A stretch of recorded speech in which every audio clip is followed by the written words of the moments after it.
Welcome. In this video, I'll show you how to fix MySQL shutdown unexpectedly in XAMPP. Alright, so first up, stop the SQL right here and close this one.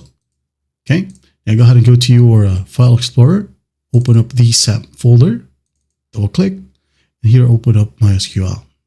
Now in here, go ahead over to the Data folder. Okay, now in here, we're going to make sure that all of the data right here is saved or backed up. Go to MySQL, right click, copy, then paste. Okay, data copy. Rename it as data copy. Right?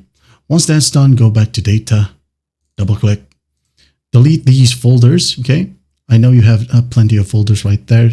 Those are databases. You can just go ahead and select MySQL, hold Control on your keyboard, select Performance Schema, PHP MyAdmin, and test. Okay, delete these folders. Once done, delete every file that's left that is not a folder. Okay, like these ones right here. Only leave IB data 1. Okay, hold Control and click on IB data 1 to unselect it. Then right click and hit on delete. Once that's done, go back to MySQL, backup, Control A, untick IB data 1. Okay, you don't want to copy this one. Right click, copy, go back to MySQL, go ahead and go to data, right click and paste.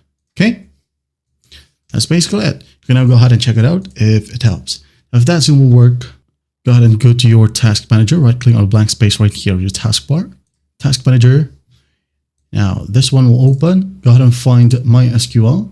Okay, MySQL. If you'll be able to find MySQL right here, or MySQL, if that's what you prefer. Okay, for example, you have found it, just right click on it.